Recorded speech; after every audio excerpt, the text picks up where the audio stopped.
Hello everyone, I'm Maggie and today we are going to talk about prepositions of place and movement.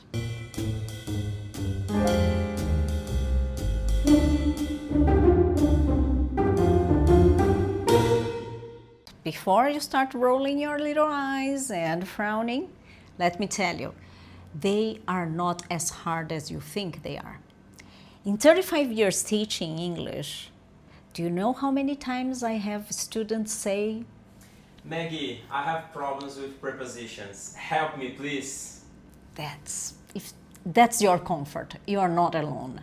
So what I do is I separate them into categories and that makes it easier. Do you know why you have problems? Because you're trying to translate. Do not do that. Because in your own language, one preposition might be 5 or 6 different prepositions in English. So it's kind of hard to translate.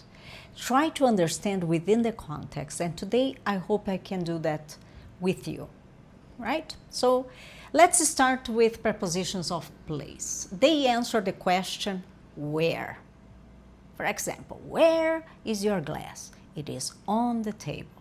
That's it. Okay, so the most common prepositions are going to be on, at, in, next to, behind, right? So what you have to bear in mind is that prepositions of place, they have exactly an exact position. So if it is on, it has to be on the surface. In is inside, no big deal. The trick comes when we have to make a difference between under and below or on and above. So let's tackle that first. The glass is on the table, but the light is above my desk. You see? Above, you need a distance. On is usually touching the surface. There is a contact. And it's the same for under and below. So under, although you don't necessarily need the object to be touching the other object under, directly under, it has to be in close proximity. So, mistakes you should be aware of. You say sit at the table, not on the table, okay? Another mistake, using in front of instead of across from. In front of, you have to imagine a line at the theater. So the people in front of you, you see their backs, don't you see their backs? So that's in front of. Now, across from, you are on the opposite side. You are face to face. That's why the bus stop could be in front of your building or the bus stop could be across from your building. The position is going to change depending on where the bus stop is in relation to the building. Now, you cannot say that, there is a bakery in front of my house. There isn't. Because in front of your house, there is the sidewalk. Maybe there is a car parked in front of your house. There is a bakery across from your house. That would be great, okay? So next point would be prepositions of movement. Prepositions of movement come with verbs of movement. Walk, run, drive, move, travel. And they answer the question, where from or where to. So if I go into the elevator, and into is one preposition, why? Because I am moving in direction of the elevator and inside it, so that's into.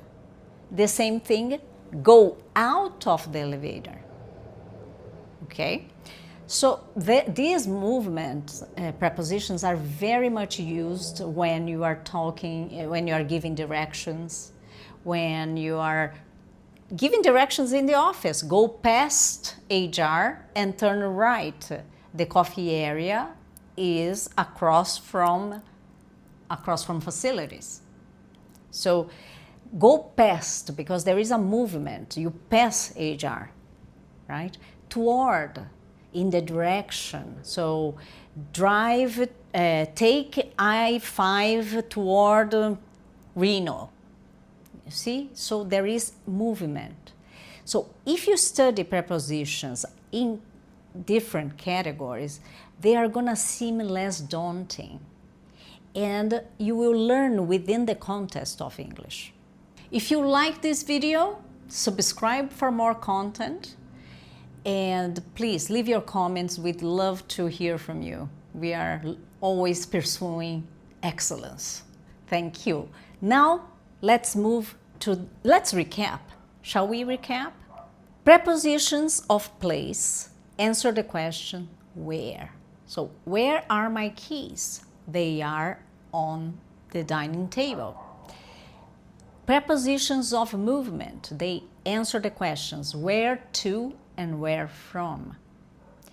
Now, shall we check your understanding with a very short quiz? Let's do it.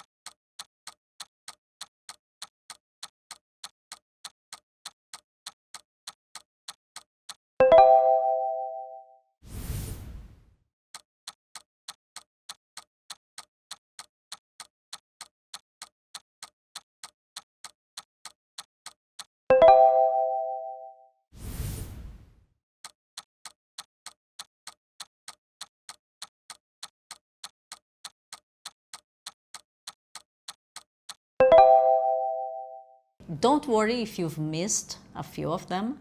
This is work in progress, but the most important is for you to categorize them. Once you understand the logic of prepositions within their categories, I'm sure you're gonna master them in no time. Okay? So, thank you for watching. See you next time.